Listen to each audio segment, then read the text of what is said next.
नमस्कार दोस्तों, मैं योगेंद्र साहू स्वागत करता हूं आप सभी का आज के इस सेशन में। आज हम करने वाले हैं ब्लड रिलेशन, और जो आपका प्रीलिम्स लेवल का होगा, जो एग्जाम आपके 2020 में होने वाले हैं उसी लेवल का होगा, और स्पेशली आपका यहाँ पर पीओ लेवल का होगा। देखिए, पीओ के लेवल के क्वेश्चंस करोगे तो क्लर्क का लेवल तो आराम से निकल जाएगा, इसीलिए आप हमेशा हार्ड पेपर की तैयारी किया करो भाई। इजी लेवल आएगा तो वो तो डेफिनेटली निकल जाएगा, इसलिए हार्ड लेवल के क्वेश्चंस करना हमारे लिए ज्यादा इंपॉर्टेंट है।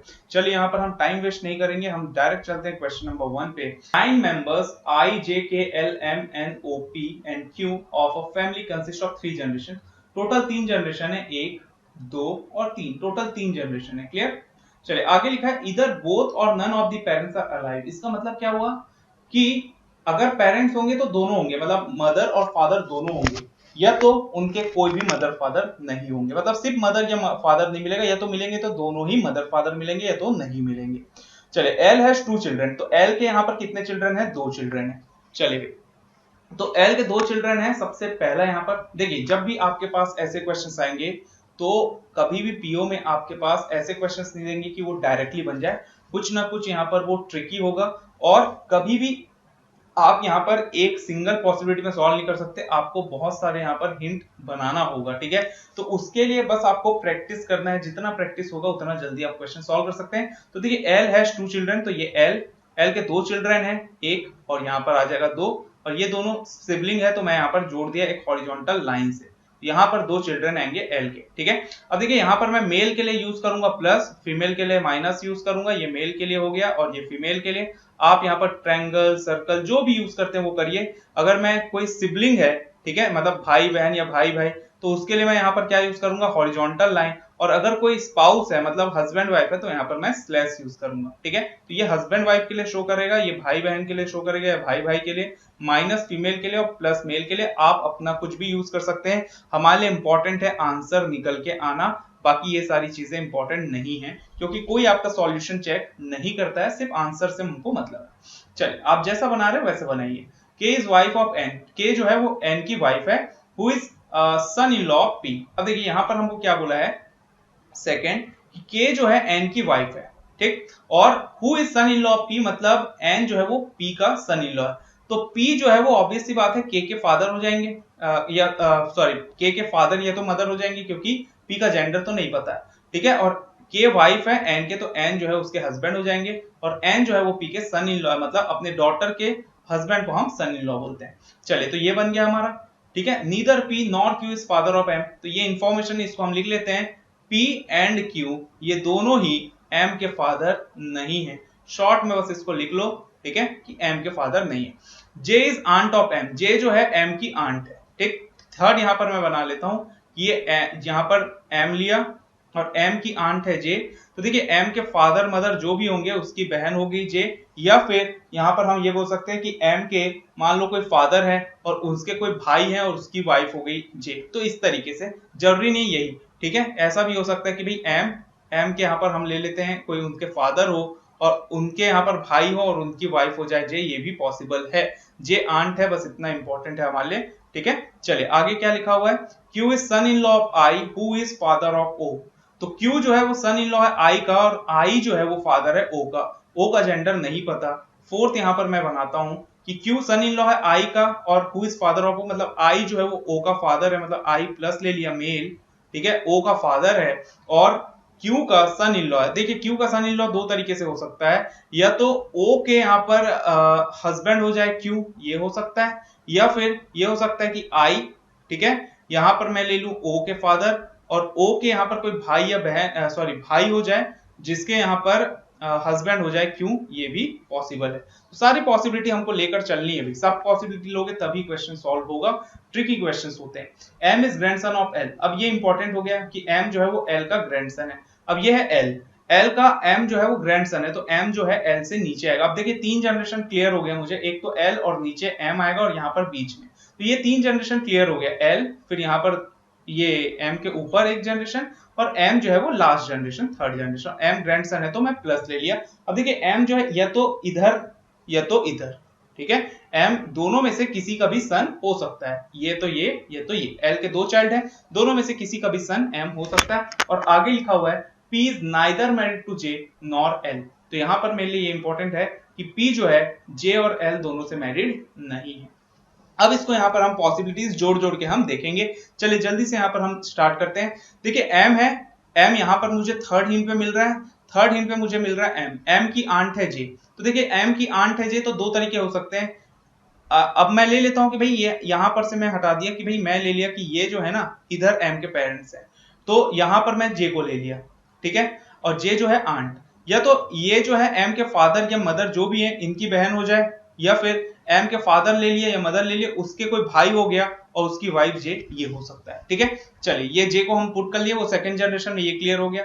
अब यहां पर मुझे करना है P, K और N को रखना है, ठीक है, P, K, N को। मुझे पता है P, J और L दोनों का ही यहाँ पर हस्बैंड, यहाँ पर मैरिड नहीं है, P, J और L से मैरिड नहीं है। अब कितने लोग बचे, एक चीज ध्यान दीजिए, एक तो ये कि L जो है वो पेरेंट है, इसका मतलब इसकी वाइफ तो होगी होगी, ठीक है, ये हस्बैंड या तो वाइफ इसकी होगी, ये मैरिड हो गई, ठीक है, क्योंकि यहाँ पर हमको लिखा था आइदर बोथ पेरेंट्स और नन पेरेंट्स आर अलाइव, मतलब ये पेरेंट है L, इसका मतलब यहाँ कोई ना कोई तो आएगा, ठीक है, तो दो इधर हो गए। अच्छा J है, M है, ये M का यहाँ पर मदर फादर जो भी आएगा, मतलब यहाँ पर भी एक कोई ना कोई आएगा, मतलब ये दोनों भी मैरिड होंगे, तो दो दो चार हो गए, M करके 5 हो गया, J करके 6 हो गए, ठीक है। चलिए और एक यहाँ पर K, N ये भी हमारे पास है, इस सबको यहाँ पर हमको जोड़ना है। देखिए P जो है वो J और L से मैरिड नहीं है, मतलब P यहां पर नहीं आएगा और P यहां पर भी नहीं आएगा, ठीक है, इसका मतलब P जो है वो फर्स्ट जनरेशन में नहीं आएगा। अब देखिए P के नीचे K और N है, तो P जो है थर्ड जनरेशन में आ ही नहीं सकता, M वाले जनरेशन में नहीं आ सकता P, तो P के लिए सिर्फ और जनरेशन कौन सा बचा, तो वो है सेकंड जनरेशन। अब P के लिए सेकंड जनरेशन बचा, मुझे पता है वो J से मैरिड नहीं है, तो P को मैं इधर ले लिया, या तो यहां पर आएगा P या तो यहां पर आएगा, ये दोनों में से कहीं पर भी P आ सकता है। मान लो अभी के लिए मैं P को यहां रखा। अब मुझे पता है कि P जो है वो P एंड Q M की मदर नहीं है, P और Q M की मदर नहीं है, इसका मतलब ये है सॉरी M के फादर नहीं है, ठीक है, P और Q M के फादर नहीं है, तो P जो है वो मदर हो सकती है, फादर नहीं है, P और Q मदर हो सकती है, दोनों में से कोई भी मदर हो सकती है, जरूरी नहीं है कि दोनों मदर ही हो, या यहाँ पर इन P और M का यहाँ पर कनेक्शन हो, ये जरूरी नहीं है, बट अगर P और M जुड़ते हैं तो P फादर नहीं हो सकता, मदर हो सकती है। तो देखिए अब यहाँ पर P तो यहीं रखना पड़ेगा क्योंकि इधर आएगा नहीं, J से मैरिड नहीं है, तो इसका मतलब P को मैं यहीं रखूंगा, और अगर P यहाँ आएगा तो P मदर हो जाएगी M की, ठीक है। हो सकता है P यहां पर भी आ जाए और इधर L के सन या डॉटर जो भी है वो आ जाए। P जो है वो डॉटर है कि नहीं ये हमको अभी क्लियर नहीं है, P अगर डॉटर नहीं होगी तो P को हम यहां रख लेंगे। चलिए आगे यहां पर क्या है, देखिए अब बचा क्या, I बचा, O और Q ये बचे हैं मेरे पास, ठीक है, ये मेरे पास बचा हुआ है। अब P जब मैं रख चुका हूं तो K और N को रख दूंगा सबसे पहले, तो ये सेकंड हिंट कंप्लीट कर देते हैं। तो देखिए P के नीचे K, मतलब K जो है P की डॉटर है, तो M और K जो है वो दोनों क्या हो जाएंगे, भाई बहन हो जाएंगे, तो K जो है वो उसकी बहन हो जाएगी और N जो है उसके जीजा जी हो जाएंगे, मतलब ब्रदर इन लॉ। तो ये हम जोड़ दिए, M K N ये जुड़ गया, ये क्लियर हो गया हमको, ठीक है। P जो है इसकी मदर है। तो देखिए कितने लोग हो गए, 1 2 3 4 5 6, 6 लोग हो गए। बचे कौन कौन, बचे I, O और Q, यही तीन बचे हैं, ठीक है, I, O और Q। यहां पर मुझे पता है कि कोई ना कोई तो आएगा, I, O, Q में L के यहाँ पर स्पाउस कोई ना कोई होगा। अब देखिए फोर्थ हिंट जब हम देखेंगे तो मुझे पता है कि भाई I जो है वो फादर है O का, ठीक है, और Q का सन, Q जो है उसके सन इन लॉ, तो I जो है यहां पर तो जुड़ेगा नहीं J के साथ और P के साथ I, क्योंकि O और Q है, कोई ना कोई तो यहां पर आएगा ही। अगर मैं I को सेकंड जनरेशन में रख दूंगा तो O और Q को मैं थर्ड जनरेशन में रखूंगा, ठीक है, इसका मतलब फर्स्ट जनरेशन के लिए कोई बचा ही नहीं, तो इसका मतलब हुआ कि फर्स्ट जनरेशन में ही आएगा I को यहां पर जोड़ लिया, यहां पर ये प्लस है तो ये माइनस, क्योंकि अगर I मेल है तो L फीमेल, वाला L और I दोनों क्या हो गए यहाँ पर स्पाउस, ये हस्बैंड और ये वाइफ, ठीक है। O और Q को मुझे यहाँ पर पुटअप करना है, तो दो तरीके हैं, या तो O के हस्बैंड हो जाएंगे Q, या तो O जो है एक पर्सन हो गया और उसके यहाँ पर भाई या बहन के उसकी बहन कोई निकल के आएगी जिसके यहाँ पर हस्बैंड हो जाएंगे Q। अब देखिए Q जो है वो मेल है, इतना पता है, Q अगर मेल है तो P के हस्बैंड तो नहीं हो सकते कि, ठीक है, Q, क्योंकि Q जो है वो फादर हो ही नहीं सकता M का, तो P के हस्बैंड Q नहीं होंगे, मतलब मैं ये लूंगा कि J के हस्बैंड हो जाएंगे Q, तो J के हस्बैंड Q लूंगा, इसका ये मतलब होगा कि I का अगर वो सन इन लॉ है तो J जो है I की डॉटर हो जाएगी, L और I की डॉटर कौन हो जाएगी, J, ठीक है। तो ये मैं Q को इधर रखूंगा और J को इधर, ये चीज समझ में आया होगा आपको। बचा सिर्फ और सिर्फ ओ, और ओ जो है आई और एल के, मतलब आई के यहाँ पर वो क्या है, चिल्ड्रन है, क्योंकि ओ के फादर है आई, तो पी जो है इसकी डॉटर नहीं होगी, पी इसकी डॉटर इन लॉ हो जाएगी। तो मैं यहां पर रख देता हूं ओ, और इन दोनों को हस्बैंड वाइफ यहां पर मैं डिक्लेयर कर दिया, और ओ जो है वो क्या हो जाएंगे यहाँ पर मेल, तो ओ जो है पी के यहाँ पर हस्बैंड हो जाएंगे। तो ये मेरा फैमिली ट्री कंप्लीट हो गया। अब जब फैमिली ट्री कंप्लीट हो गया, देखिए अगर आप बहुत अच्छे से बनाएंगे, दिमाग लगा के सॉल्व करोगे, सॉल्व तो डेफिनेटली होगा, ठीक है, फंसने वाली कोई भी बात नहीं है। थोड़ा सा आपको दिमाग खुला रखना है अपना, तब आप ऐसे क्वेश्चन जल्दी सॉल्व कर सकते हैं। If s is niece of j, how is s related to n? ये है j, ठीक है, j की नीस है अगर n s, तो देखिए s j की नीस कब होगी, जब वो m की सिस्टर होगी, तो s m की सिस्टर होगी तो नीस है, ठीक है। अब s n से क्या रिलेशन रखेगा, तो s जो है वो क्या रिलेशन रखेगा n से, इसका मतलब हुआ n जो है s को क्या बोलेगा, या फिर s n का क्या लगेगा या क्या लगेगी। तो s क्या लगेगी, तो इसको हम हिंदी में बोलते हैं साली, या फिर इंग्लिश में बोला जाता है सिस्टर इन लॉ, या ऑप्शन जाएगा डी, ठीक है। चलिए next, how p is related to i? p का i से रिलेशन, ये है p और ये है i, ठीक है। i से p का रिलेशन, तो देखिए i के यहाँ पर कौन है, ये सॉरी सन है o, और o के यहाँ पर वाइफ है p, तो ये हो जाएंगी डॉटर इन लॉ, तो यहाँ पर ऑप्शन जाएगा e।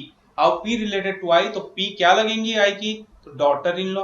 और नेक्स्ट है how o related to n, o क्या लगेगा n का, तो ये है o और ये है n, ठीक है। n का o जो है n का क्या लगे, तो n क्या बोलेंगे, देखिए n के जो है वो क्या है वाइफ, और वाइफ के फादर कौन है o, तो वाइफ के फादर को हम क्या बोलते हैं, फादर इन लॉ, तो o जो है उनके ससुर जी लगेंगे, मतलब फादर इन लॉ। क्लियर। चलिए, तो ये तीनों क्वेश्चन थे, इसके यहाँ पर हमको आंसर देना था।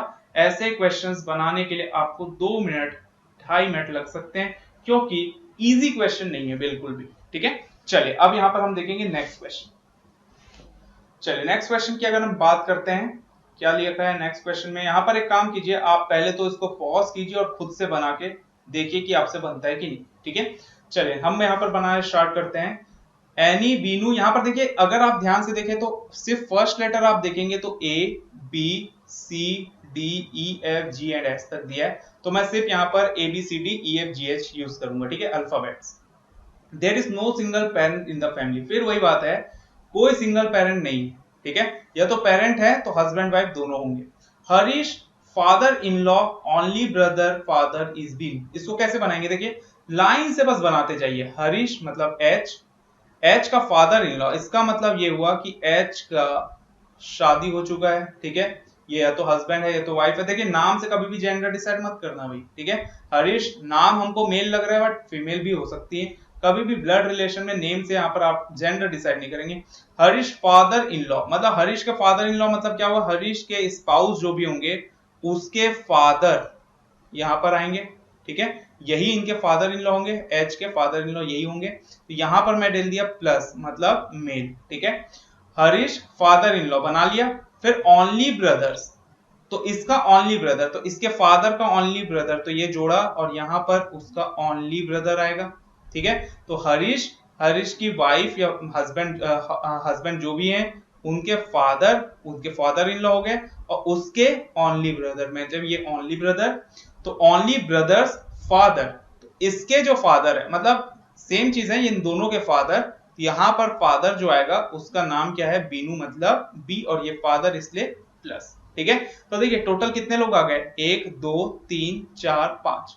अब ये देखिए, ये अगर बी पेरेंट है तो इसका मतलब ये हुआ कि इसकी कोई ना कोई वाइफ होगी, तो टोटल यहाँ पर हमारे पास 6 लोग हो गए, 1 2 3 4 5 6। और देखिए ये भी अगर यहाँ पर देखिए ये भी हमको यहाँ पर पेरेंट दिख रहा है किसी ना किसी का, तो ये भी मैरिड होगा, तो टोटल 7 लोग हो गए यहाँ पर, ठीक है। चलिए आगे लिखा हुआ है, C is only daughter in law of H, C is only brother in law of H, तो सी जो है brother in law of H है, ठीक है भाई, ये एच है, एच के ओनली ब्रदर इन लॉ, इसका मतलब एच की यहाँ पर जो स्पाउस हैं इनके भाई हो जाएंगे सी, ठीक है, और ब्रदर इन लॉ इसलिए यहाँ पर सी प्लस डाल दिया, ठीक है, ये ब्रदर इन लॉ। ठीक है। ब्रदर इन लॉ मतलब यहाँ पर साला या जीजा दोनों ही यहाँ पर हम ब्रदर इन लॉ बोलते हैं। फिर लिखा है ई इज, ईना को ई पढ़ा, E is only daughter of फिजा, ठीक है, मतलब F, who is sister in law of any, who is only sister of in law of any. इसको अलग से यहाँ पर हम बनाते, देखिए ईना जो है वो फिजा की ओनली डॉटर है, तो एफ, एफ की ओनली डॉटर कौन होगी, ई माइनस, ठीक है। हु इज मतलब ये हु किसके लिए है, एफ के लिए, F is only sister in law of any, मतलब एफ फीमेल है और ओनली सिस्टर इन लॉ है एनी की। तो देखिए यहां पर या तो इसके कोई भाई या बहन हो और एनी जो है इसके या तो यहाँ पर मैं ले लूं या तो जीजा हो जाए या तो यहाँ पर इसकी भाभी हो जाए या फिर इसके कोई भी हो जाए। यहाँ पर जेंडर यहाँ पर ए का हमको नहीं पता, ठीक है, नाम से जेंडर डिसाइड नहीं करेंगे। या तो ऐसा हो सकता है या तो ई, ठीक है, यहाँ पर F only sister in law है, ठीक है, तो who is only sister in law of any, तो ये हो सकता है कि इसके कोई हस्बैंड हो जाए और यहाँ पर आ जाए एनी, ठीक है, ये है एनी। ये दो तरीके से यहाँ पर हम एफ को सिस्टर इन लॉ बोल सकते हैं। फिर gender of Dev and Harish is same, तो जी सॉरी जेंडर जो है डी और एच का सेम है, डी एंड एच का सेम। ये हमारा इंफॉर्मेशन हमने पूरा पढ़ लिया। अब इसको बस यहां पर रिलेट करते हैं। देखिए टोटल कितने लोग हो गए, 1 2 3 4 5 6 7 8, 8 हो गए। इसका ये मतलब हुआ यहां पर जो है ना ये अनमैरिड होंगे, टोटल 8 लोग हैं। ये यहाँ पर कहीं पर मुझे पेरेंट भी नहीं दिख रहा है और मुझे टोटल यहाँ पर 8 लोग मिल गए, क्योंकि बी के भी कोई ना कोई वाइफ होंगी, 2 यही हो गए, 3 ये हो गया, 4 ये हो गया, 5 ये हो गया, एच 6 हो गए, इसकी वाइफ या हस्बैंड जो भी है 7 और सी करके यहाँ पर 8, और 8 लोग हैं, 8% मिल गए, मतलब ये जो है ये सिंगल है, ठीक है। अब यहां पर अगर मैं एफ और ई को रखना चाहूं तो कहां रख सकता हूं एफ और ई को, देखिए एफ जो है, एफ के साथ यहां पर 2 और लोग हैं, मतलब ये 3 लोग तो आएंगे यहां पर, ठीक है। अब मुझे क्लियर दिख रहा है जो एनी है ना इसको मैं यहीं पर रखूंगा, क्योंकि ये कहीं ना कहीं मुझे सिंगल दिख रहा है, मैरिड तो दिख नहीं रहा है, ठीक है।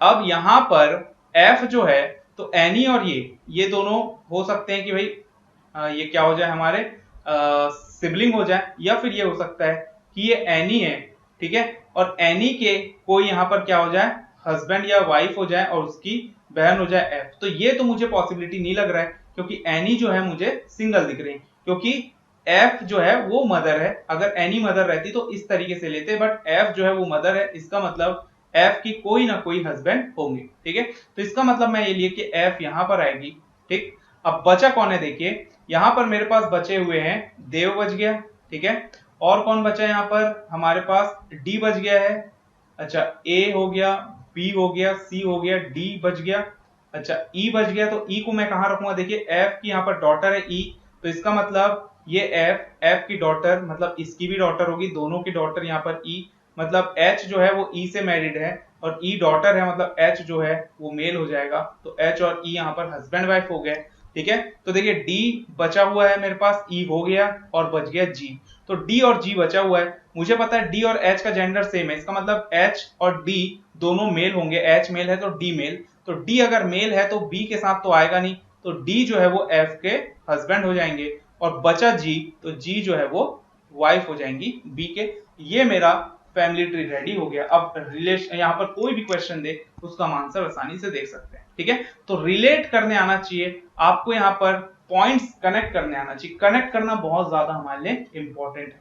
चलो यहाँ पर क्या लिखा हुआ है, हाउ गैमी रिलेटेड टू सीना, मतलब जी का रिलेशन सीना से, जी क्या लगेगी सी का, ये पूछा है, क्या पूछा है, जी क्या लगेगी सी का, तो जी क्या लगेगी सी का, तो ये है जी और ये है सी, ठीक। अब देखिए सी के फादर है डी और डी की मदर है जी, सी के फादर डी और डी की मदर जी, तो हम अपने फादर की मदर को क्या बोलते हैं, दादी बोलते हैं, और दादी को इंग्लिश में क्या बोलते हैं, ग्रैंड मदर, ठीक है। चलिए नेक्स्ट यहाँ पर देखते हैं, how is H related to D, मतलब हरीश का रिलेशन हमको बताना है देव से।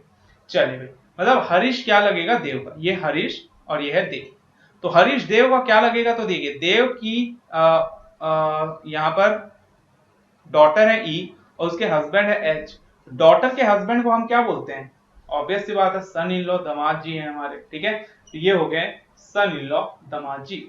फिर यहां पर हमको लिखा है how C is related to D, मतलब सी डी का क्या लगेगा या क्या लगेगी, ठीक है, सी डी का क्या लगेगा, क्या लगेगी, चलिए भाई देख लेते हैं। ये है सी और ये है डी, तो सी जो है वो डी का क्या लगेगा, क्या लगेगी, तो सी मेल है, मतलब डी जो है इसको क्या बोलेगा, क्या बोलेगा, बताइए भाई, सन। ऑप्शन क्या जाएगा, सी सन। तो होप सो ये दोनों क्वेश्चन आपको समझ में आया हो। चलिए अब यहाँ पर हम आज का लास्ट क्वेश्चन यहाँ पर देखते हैं, फिर नेक्स्ट यहाँ पर हम फिर से नेक्स्ट वीडियो में कुछ और क्वेश्चन यहाँ पर हम देखेंगे। चलिए सबसे पहले यहाँ पर अब आपसे बनना चाहिए भाई ये क्वेश्चन जो है, आप बिल्कुल पॉज करो और ये क्वेश्चन आपसे बनना ही चाहिए। नहीं बन रहा है तो आपको बहुत ज्यादा प्रैक्टिस की जरूरत है, ठीक है। सोचने वाली बात है कि अब नहीं बन रहा है तो कब बनेगा, क्योंकि अब ज्यादा समय यहाँ पर हमारे पास नहीं बचा है। अगर आप इसी साल का एग्जाम टारगेट कर रहे हैं, ऐसे क्वेश्चंस आपसे बनना चाहिए और वो भी कम समय में।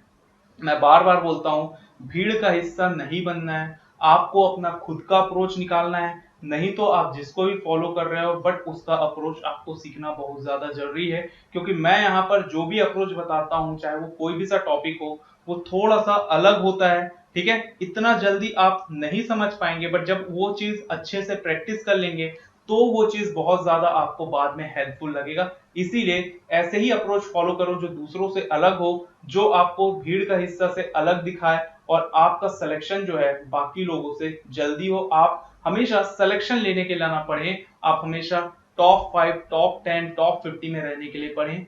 सिलेक्शन तो डेफिनेटली होगा, सिलेक्शन टारगेट मत लीजिए, आप हमेशा टॉप में रहने के लिए पढ़िए, आपका एग्जाम जरूर क्लियर होगा। चलिए यहां पर हम देखते हैं क्या लिखा हुआ है। There are 7 members A B C D E F G H, sorry G तक है, in a family of 3 generation. देखिए यहां पर बोल दिया 3 जनरेशन, 1 2 3, 3 जनरेशन है, ठीक है। अब यहां पर क्या लिखा है, each generation has a couple, हर एक जनरेशन में एक कपल होगा। There is no single parent, again कोई सिंगल पेरेंट नहीं है, मतलब अगर पेरेंट है तो उसके वाइफ हस्बैंड दोनों होनी चाहिए, ठीक है। B is mother in law of F, B जो है वो मदर इन लॉ है एफ की, तो चलिए भाई बी मदर इन लॉ है, मतलब B plus, sorry B minus mother in law, किसकी मदर इन लॉ, एफ की, मतलब इसके यहाँ पर कोई चिल्ड्रन होगा जिसका यहाँ पर स्पाउस होगा एफ। एफ का जेंडर नहीं पता है, बी का जेंडर पता है कि ये कौन है, माइनस मतलब female. E is daughter of D, E जो है डी की डॉटर है, तो ये डी लिया, डी की डॉटर है ई, बाद में इसको हम जोड़ लेंगे, इसको हम अभी बनाते हुए चलेंगे, बनाना इंपॉर्टेंट है। E is daughter of D, C is aunt of D, C जो है डी की आंट है, मतलब डी के यहाँ पर कोई पेरेंट है जिनकी बहन हो जाएंगे सी, या फिर यहाँ पर इनके पेरेंट जो हैं उनके भाई होंगे, या उनके भाई होंगे, उनकी वाइफ हो जाएगी सी, ये आंट लिखा हुआ है, ठीक है। फिर F is not married to E, F E से मैरिड नहीं है, मतलब यहाँ पर ई नहीं आएगा, एफ के साथ ई नहीं आएगा। G is not married to B, G B से मैरिड नहीं है। अब सबसे पहली बात तो ये चीज देखिए, ये 3 जनरेशन हमको शो कर दिया है, ठीक है, ये 3 जनरेशन हमको शो कर दिया है, और यहाँ पर कोई भी सिंगल पेरेंट नहीं है। इसका ये मतलब हुआ ये अगर पेरेंट है तो ये दोनों होंगे हस्बैंड वाइफ, ये डी भी मुझे पेरेंट दिख रहा है, मतलब ये भी यहाँ पर दोनों होंगे हस्बैंड वाइफ, ठीक है। और हर एक जनरेशन में मैरिड कपल है, ये लिखा है each generation has a couple, तो ई का भी यहाँ पर कोई ना कोई हस्बैंड होगा, तो यहाँ पर ये कपल्स मुझे मिल गए, इसका मतलब सी जो है वो सिंगल है, क्लियर। तो यहाँ पर कोई भी हस्बैंड नहीं आएगा इसका। अब यहाँ पर मुझे लिखा है कि एफ और ई मैरिड नहीं है, ई जो है उसका हस्बैंड नहीं है, sorry F is not married to E, तो एफ ई से मैरिड नहीं है, और एफ जो है वो बी से नीचे है, तो एफ जो है वो सेकंड जनरेशन में, तो डी और एफ यहाँ पर हस्बैंड वाइफ हो जाएंगी।